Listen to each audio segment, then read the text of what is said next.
Hello everyone, I'm James Milan. Welcome to this Town Hall update. I'm delighted myself to be back from a quick break for very successful spine surgery, and I want to thank my colleague Josh Gishri, who stepped in very adeptly for the last Town Hall update. Anyway, very happy to be here with our town manager, Jim Feeney, and lots to talk about today. Among the things that we will discuss or hear about are legal notices are now on the town's website. What the next steps are on the 2 additional package store licenses that voters approved last month. The CDBG draft action plan is available and open for comment. And of course, CDBG, that's Community Development Block Grants. The town is offering commercial driver's license training for specific roles in the Department of Public Works. There's a temporary closure, and that's just temporary, so don't worry about it, of the children's room at the Robbins Library. And we have a new Veterans Services Director. So there's quite a lot to talk about. Jim, where would you like to start? Thank you, James. First and foremost, welcome back. Oh, thank you very much. Glad to be sitting across from you again. And was very appreciative for Josh for sitting in. We had a great update. But yeah. Welcome back. Thanks very much. I think first start with a reminder that town meeting begins next week on Monday, April 27th, and will proceed every Monday and Wednesday there forward from 8 to 11 p.m. until all 96 articles on the town's warrant are disposed of. So we'll see you in September, November? Perhaps. So obviously invite the community to follow along via ACMi. I do know that our town meeting does get broadcast, so thank you for that. Mm-hmm. But yeah, we got an action-packed agenda today, so dive right in. First, want to let folks know that the fiscal year 27 town manager's annual budget and financial plan is now available on the town's website. This document, it's a very comprehensive document, but provides an overview of the budget process, an explanation of the town's departments and organizational structure, provides a comparison to other communities on various important metrics, but it largely serves as our, guiding policy document. It's a financial guide and a communication device to our residents. So please do take the time to review it. This year in particular, it does outline some of the cuts and reductions that were made in advance of the override election, and other steps taken by the town to reduce the override ask without jeopardizing or negatively impacting services. So please do take a look. A lot of time and effort goes into that document. Yeah, really do take a look. It is the whole story in a, we won't call it bite size, but in a package that you can truly take in.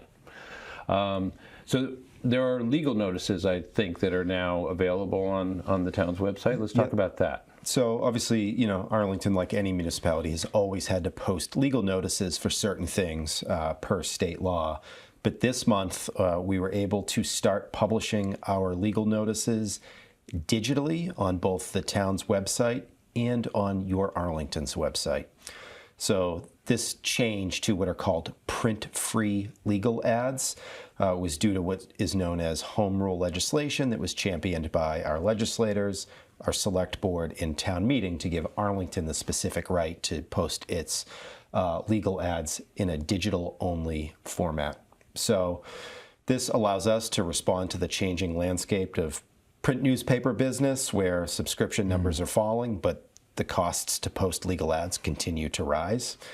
And it does offer us some financial savings in being able to do so digitally. It obviously supports a local business in your Arlington, but also increases public access to these notifications by having them on a new section of the town's website, but also allowing our residents to receive them via automated emails, because on the website you can sign up to receive certain notifications.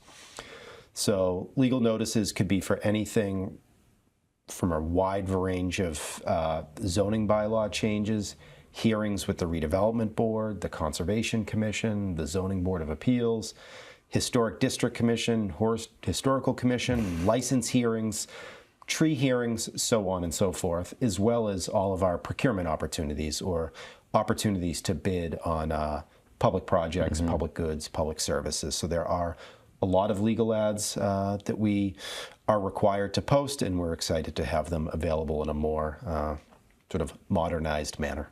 Modernized, more convenient for folks to access. Unfortunately, another nail in the coffin of local print journalism, but that ship has sailed in Arlington, unfortunately.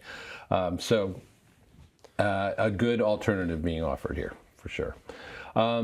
Jim, the ballot had two questions on it in this most recent election, and everybody was focused on the override, understandably. The other one, though, allowed for Arlington to, have 2 additional package liquor stores, or the licenses became available. So tell us what the scoop is with that at this point. Sure, you're spot on. That was question 2, and it did pertain to off-premise alcohol licenses, but as you refer to them, everyone thinks of them as package store licenses. So that ballot measure approved Arlington being able to issue 2 additional package store licenses. So that brings the total number of licenses available from 6 to 8. So we're obviously pleased to have this opportunity that these licenses have been officially approved.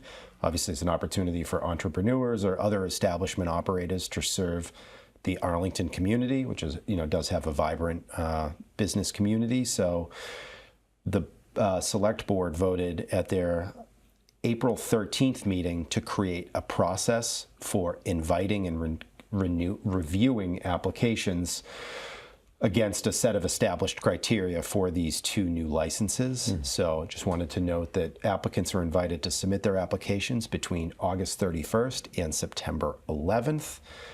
We've developed this as a process so that it's not just handled on a first-come, first-served basis, but instead we hope to develop a competitive pool of applicants to choose from so the board can be really intentional in the businesses they choose to sort of join our business ecosystem and, to latch onto this economic development opportunity. So the application and details on how to apply are available on the Select Board page on the website. Great. Community development block grants, we've talked about them often. They have an enormous impact on our community. And the draft annual action plan is, for the public comment period, I think, is coming up. So tell us about that. It is, and you're right. We do talk about this every year, but we are very fortunate that Arlington in fiscal year 27 will be getting awarded $1.1 million to serve the community. And as part of that, each year we have to develop a draft annual action plan and hold a public hearing and get comments on that action plan.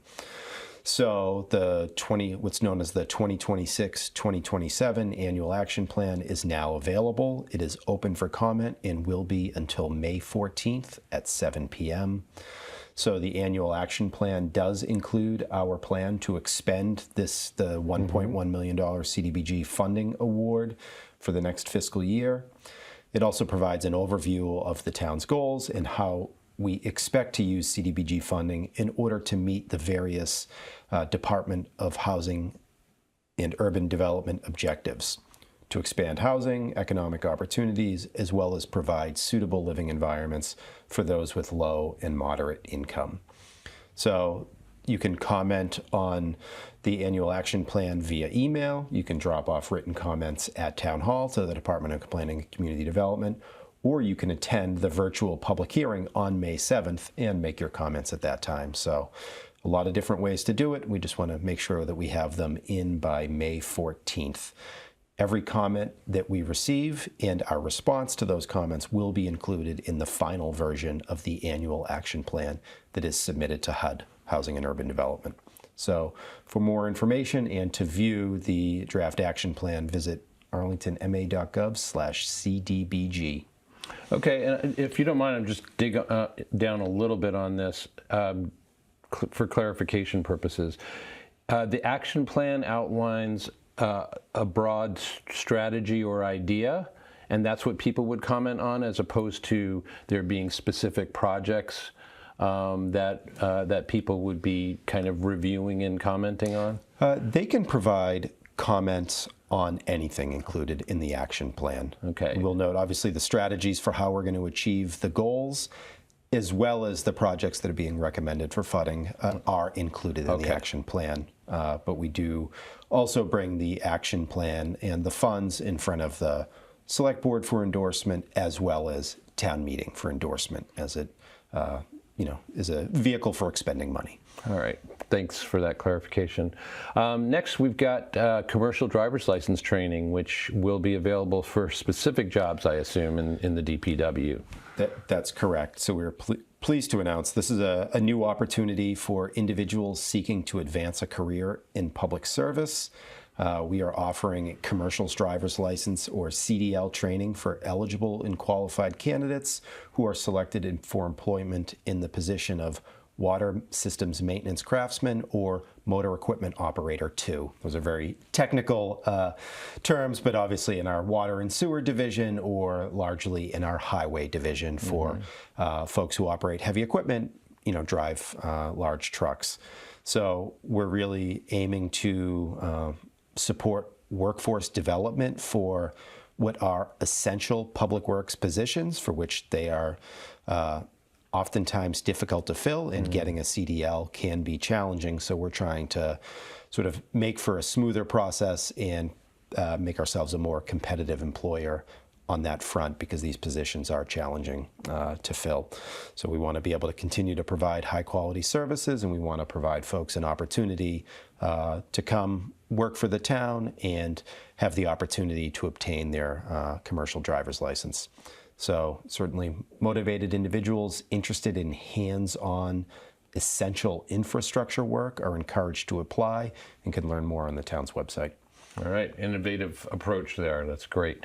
And now to the Robbins Library. And again, I think we want to emphasize the closure of the children's room, very temporary. Tell us about it. Yeah, it's good news, but I know it'll be for many, it'll be a bummer, because the children's room is, incredibly popular and very highly visited by the public. But for the period between May 1st and May 10th, we're actually going to be closing the children's room down temporarily so that we can replace the carpeting and do a fresh coat of paint. So this is much needed after 20 years in a very heavily utilized space.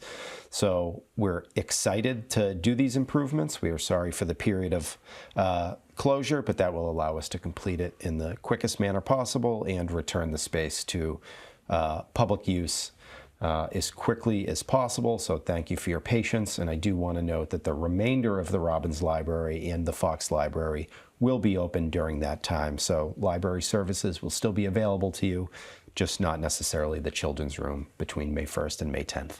Yeah, I got to say, losing that space for 10 days after 20 years of the kind of wear and tear that traffic would entail, I think we're getting off easy here. All right, and finally, we've got a new employee to note in town. Yeah, a new key hire. We do have a new Veteran Services Director. We have hired Robert Donovan, and he is now responsible for the daily operation of the Veterans Resource Center, which connects local veterans and their families with financial resources and other benefits. So this falls, we had a retirement in the position last year, so we now have a new individual, Mr. Donovan, who will be coordinating the community events on Memorial Day and Veterans Day for those commemorations. Just want to note that Robert, he's been with the town for a couple months now. He will be out there, meeting with community members. He really does bring a unique combination of military service and clinical expertise to his role. Really a wonderful candidate. So he's a retired U.S. Army combat veteran. He served as a sergeant first class and received an honorable discharge in 2018. Since leaving active duty, Donovan has spent 5 years at Home Base, which is a Mass General / Red Sox Foundation program dedicated to healing invisible wounds for veterans and their families. Robert is a licensed independent clinical social worker and holds a master's of social work. So again, a lot of military experience, but obviously a lot of clinical experience as well. So with his extensive experience in veteran healthcare program management, case management, and engaging with folks in the DoD and VA community, we are very fortunate to have hired Mr. Donovan, and we are very confident he will serve Arlington's veteran community very well and with dedication. So yeah, what a great combination to bring to this position. And I have to say, in the 12 years I've been at ACMi, the director of veteran services in town has been in kind of increasingly, conspicuous benefit to not only veterans but to others in town as well. It's been clearly a pivotal and essential kind of position in town. So great to hear about the new hire, and welcome, Mr. Donovan.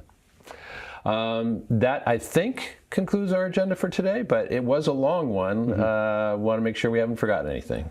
That's it for today. All right. Jim Feeney is our town manager. He masters the information and shares it with us every couple of weeks. We appreciate him being here, as always. We appreciate you being here, as always. I appreciate me being here today, anyway. I'm James Milan. Thanks so much for joining us for this Town Hall update. We will see you next time.